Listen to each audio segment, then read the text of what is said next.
Hello everyone, welcome back to my channel. तो यहाँ पे देखो, आज मैं आप लोग के लिए एक माइंड मैप की बुक लेके आई हूँ जो कि बहुत ही हेल्पफुल होगा आपके लिए। मेरे लिए हुआ, इसलिए मैं सोच रही हूँ आपके लिए भी होगा। तो ये इंडियन पॉलिटी की माइंड मैप की बुक है जो कि आप ये देख सकते हो। यूनिक पब्लिशर की ये बुक है, mind map, Indian polity through mind map. तो ये आप कर सकते हो अगर आपने लक्ष्मीकांत पढ़ लिया है, उसके बाद आप इसको कर सकते हो। जो इसमें सारे टॉपिक दिए हुए हैं जितने भी हमारे लिए इम्पॉर्टेंट है। अब इसमें देखो किस तरीके से ये है, ये भी मैं आपको दिखा देती हूँ। जैसे देखो यहाँ पे आप स्टार्टिंग से देखोगे तो जैसे यहाँ पे है जनरल फैक्ट अबाउट पॉलिटी। तो ये तो जस्ट कैसे है, देखो लिविंग कॉन्स्टिट्यूशन है, source 60 countries constitution, handwritten है, ये सारी चीज़ें जो आपको नॉर्मल जानने की ज़रूरत होती है कि चेयरमैन कौन था, BR Ambedkar ji. Fundamental of Indian constitution क्या है, ठीक है, यहाँ आपको सारी चीज़ें दिख रही होंगी सही से।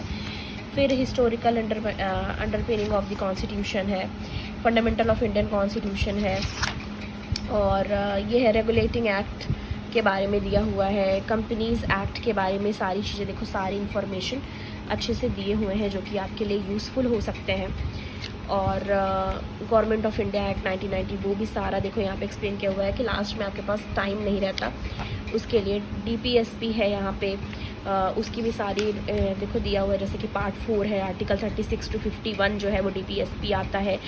और DPSP जो है जिसमें क्या क्या कहा गया, जैसे डॉक्टर BR अम्बेडकर ने क्या कहा है कि noble feature of Indian constitution है ये, ग्रैनविल अस्टिन ने क्या कहा है, DPSP and fundamental right conscience of constitution. तो ये सब चीज़ें जैसे जो पॉइंट आपको याद रखने की ज़रूरत है वो इस पर दी हुई है जो कि आप याद कर सकते हो इसको।